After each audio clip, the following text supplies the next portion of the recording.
Hey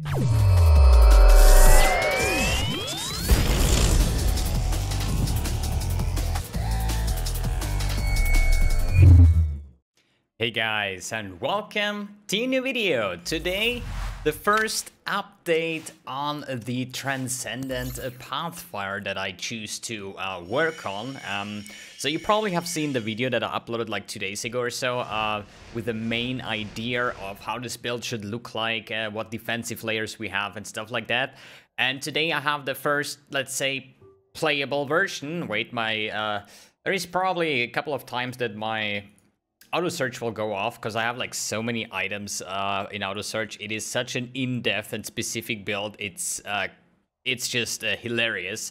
But the longer I play, the more currency I grind, the better the character will get. There is just one big issue at the moment, which is damage. And yeah, this is the part where I would say I would focus the last on it, right? Because first we need to get the build working, we need to get the defensive layers working, and after that I can focus on damage.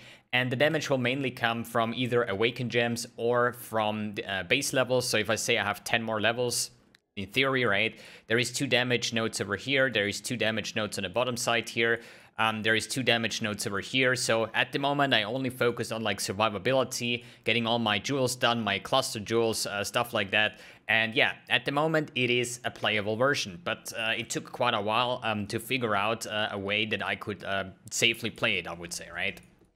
I would say for the early map showcase, we're just gonna run this ATOL map tier 16, fully juiced. Yeah, fully juiced not, but yeah, 100 quantity Awakener 8.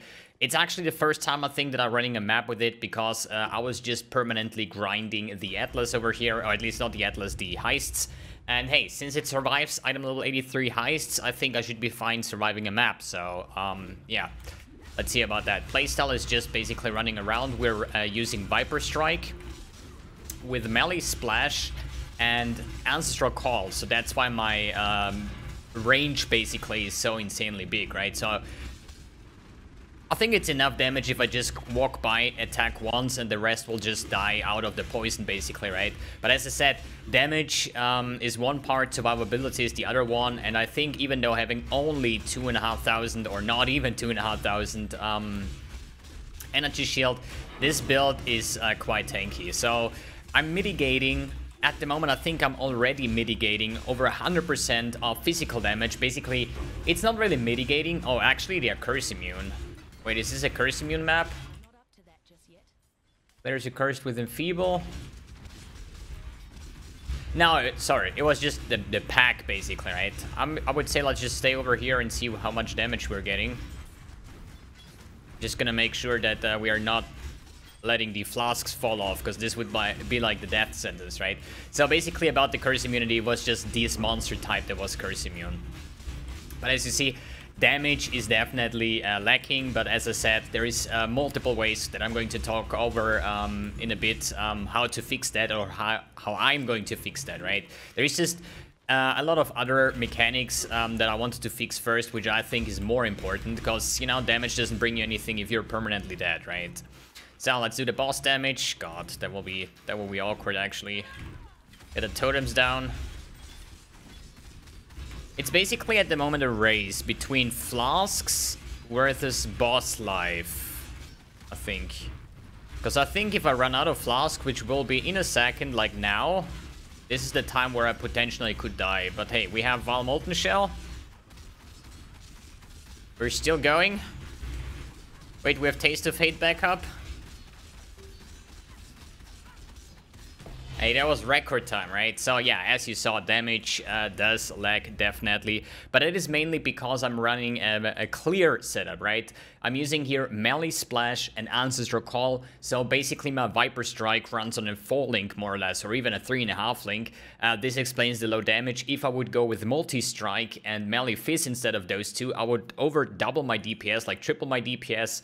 So that would be if I would do Cyrus and something like that. But I think for clearing heists, it's just way more efficient to just have big AoE, and you don't have to worry about anything at all, right? So you just run one tab, keep on looting, one tab. And this is currently how I level. I'm like close to level 91, purely leveled in heist, right? So the build is coming together. It is coming together, slowly but steady. But to get this point, it's kind of hilarious. So the main thing, I think I wrote a Google document on stream today, what I wanted to go over here.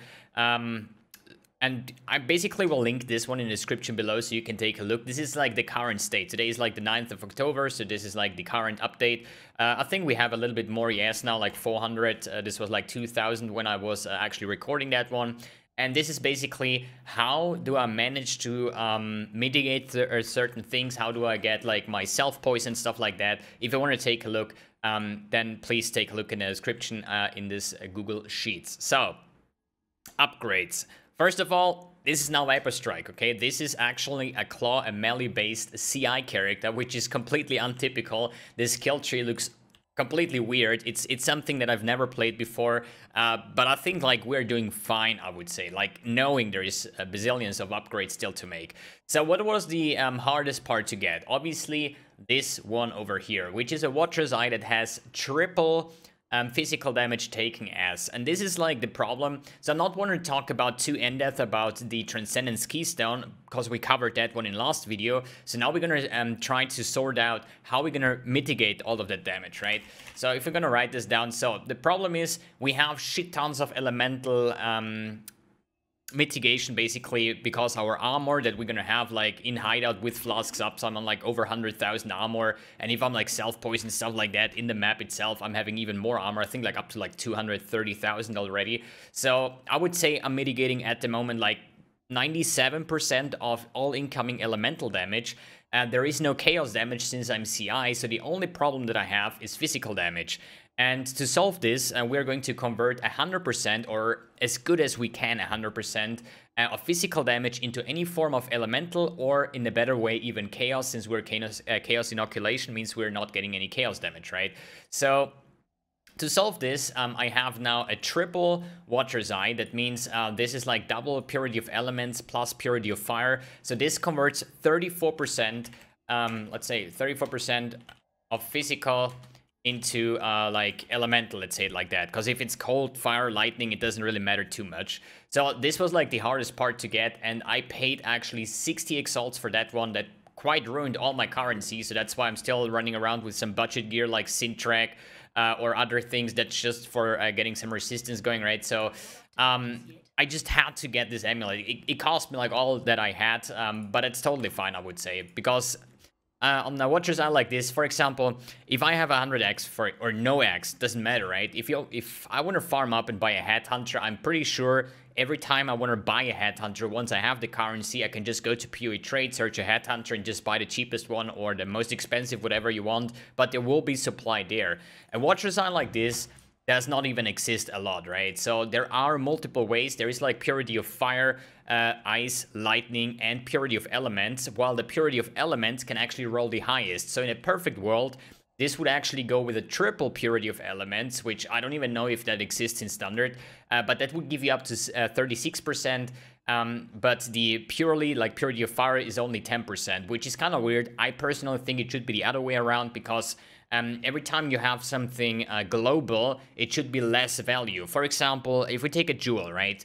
We have like 5% attack speed. If you say, hey, this is attack speed for one-handed weapon, which makes the swords that can use that jewel way less, right? You're gonna get more attack speed. So let's say global attack speed 5%, attack speed with one-handed weapons would be like 7%, right? And if you specify that even more, like attack speed with one-handed axes, for example, right? That should be up to like 10%. So the more specific it is, the more value you get. This is the usual thing that works for amulets or like for jewels that I just explained, right?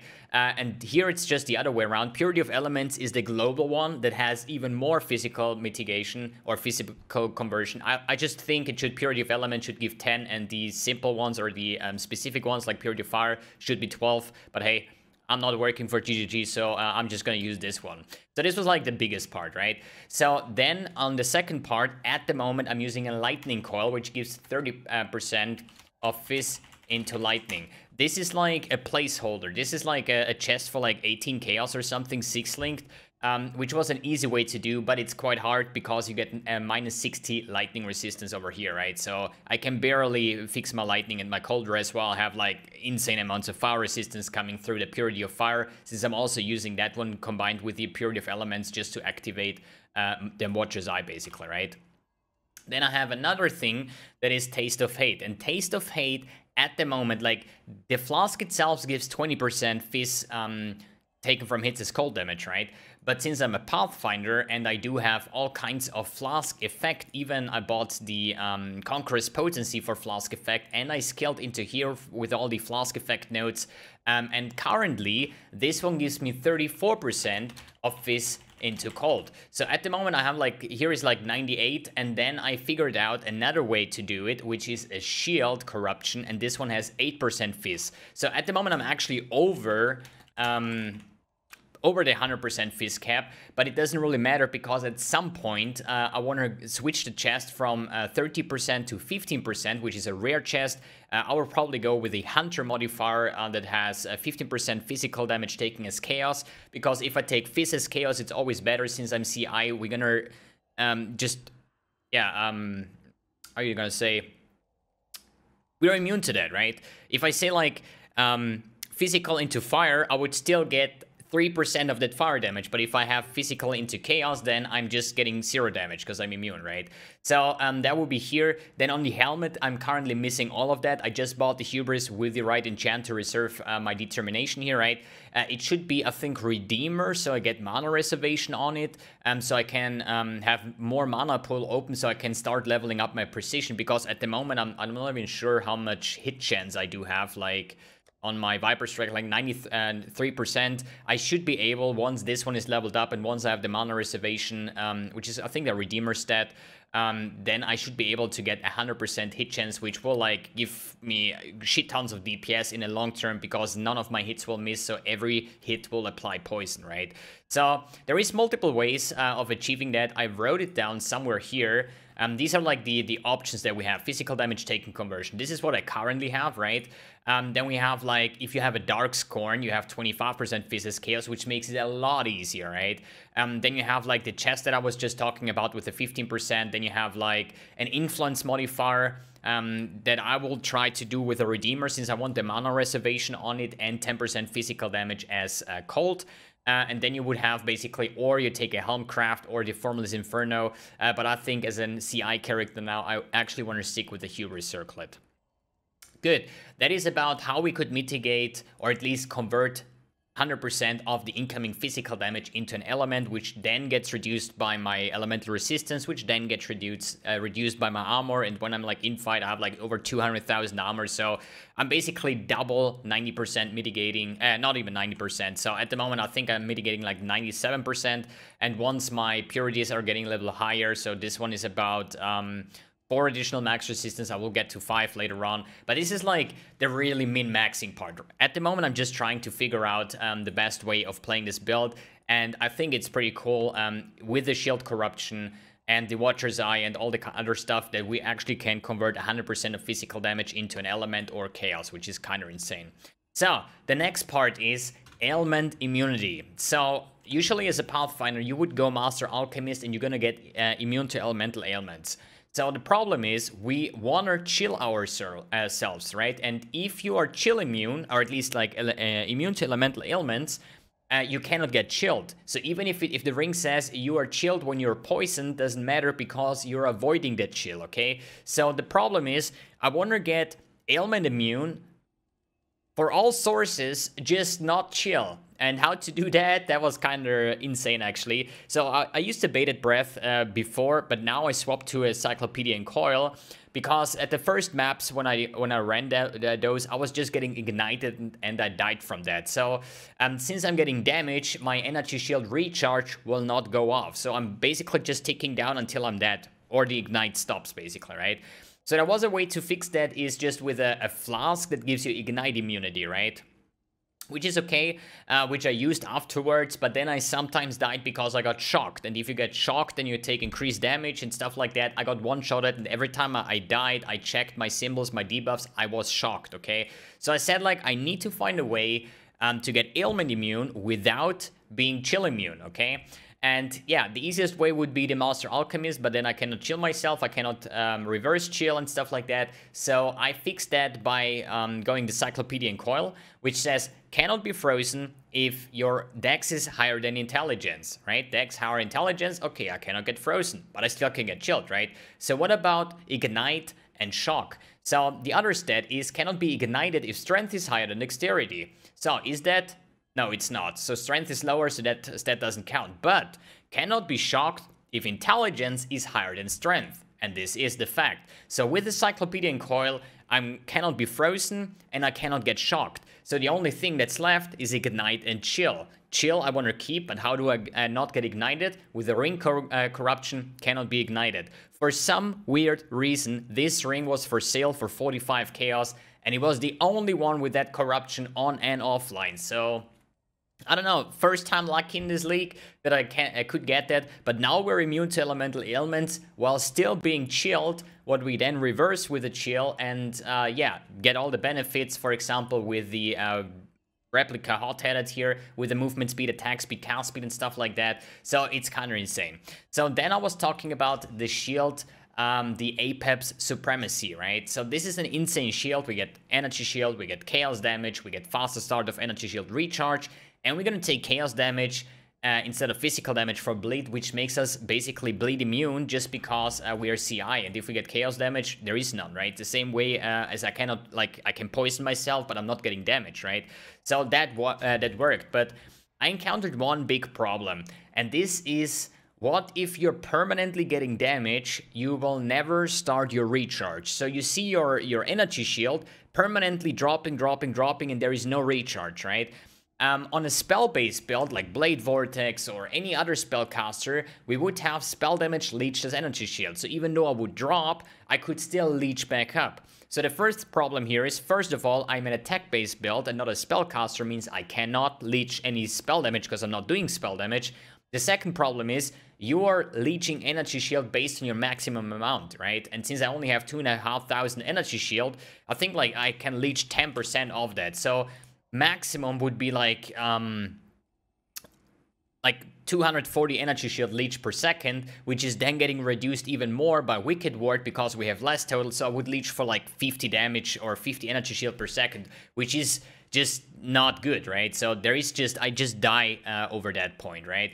So I was using Wicked Ward, so we have this recharge is not interrupted by damage, but the problem is you need to stop taking damage. So every time you drop low, you have to like put up your flask and just run away from the monsters, and then finally, once the recharge starts, you can just go back in and fight, which I think is like a poor solution to the problem, because I'm a melee character, I will always get hit, right? We are mitigating the damage, but at some point we're still gonna die just because we do not have any form of getting energy shield, right? There is a discipline mod, which is like enemies you hit, you get like 20 energy shield per hit, but this is not a solution because I cannot replace my Watcher's Eye because I need all the conversion, right? So the next thing is how we can solve this, and I figured out a pretty cool way.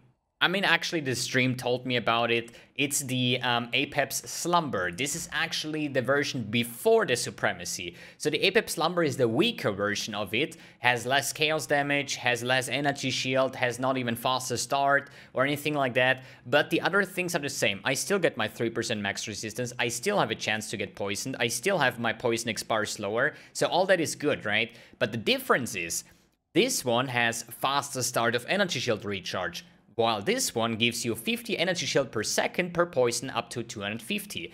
So while damaging the enemy, I will always have like 100 poison stacks, right?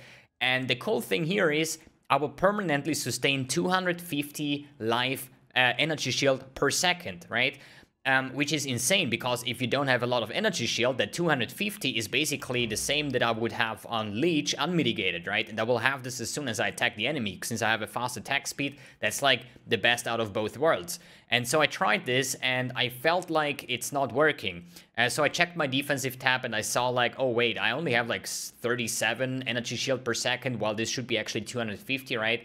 So Wicked Ward is actually reducing that, right? Less maximum total recovery per second from life leech and less energy shield regeneration rate. Since this is regenerating, we're basically double halving that stat. So basically, I'm down to like 30 or 40 energy shield. So I had to respec Wicked Ward, which then says energy shield recharge is not interrupted, or is interrupted once it started, but it's fine since I permanently sustained the 250, and if I walk away, I will still kick in the energy shield recharge for like Saurus and stuff like that, so that will work in that part. But this is like the best solution out of getting the energy shield as a flat sustain, right? Because before that, I was actually checking on with the Sorrow of Divine, which says you have Zealot's Oath during Flask effect, and then I was using Vitality, since Vitality is actually giving me increased life regeneration, or flat life regeneration, and with Zealot's Oath, that life regeneration is applied to Energy Shield, would be a good thing, right? But the problem is I first lose a Flask slot, and second, I need to find more mana, basically, or I have to skip, like, Precision, for example, to actually sustain the mana for the Vitality, right? And if I skip Precision, I'm dropping down to like 90% hit chance, which is effectively giving me 15% less damage or so, because I cannot stack as many poisons as I could, basically, based on my attack speed, right? So this is just the best solution. To get this corruption here, I bought like 15 of those, and I just never hit it. And then one viewer was writing me like, hey, I have a double corruption you can buy, and so I bought it. I was like not really expecting something, but I actually got the 8% physical damage hits as lightning damage, which is kind of insane. So if we take a look at the path of building right here, this would be in a perfect world, okay? Not perfect world in that regard, because there is still like normal items in there. But in the end, there is still items that I could even make better here, right? But this is, for example, with like Awakened Gems. So that would be up to like close to 8 million single target DPS, which I think for this build with that mitigation should be fair enough to do all content with, right? But this is like super expensive, right? At the moment, I'm playing with those two, and none of my Awakened Gems are like high level or anything like that, right? But hey, this is something we can prove at some point. But if you're gonna go to the Calculations tab, and we browse over the physical over here, there is no type of physical damage over here. I don't know if you see that. Yeah, you can. So I'm not getting any physical damage anymore, and we currently have an effective hit pool of 744,000 physical damage that we can take until we die, or lightning damage is 214,000, cold is 320,000, fire is 379,000, and chaos does not exist because it's infinite because I'm CI. So as a comparison, what these stats actually mean, right? Let me quickly put up the path of building. There's like so many builds already.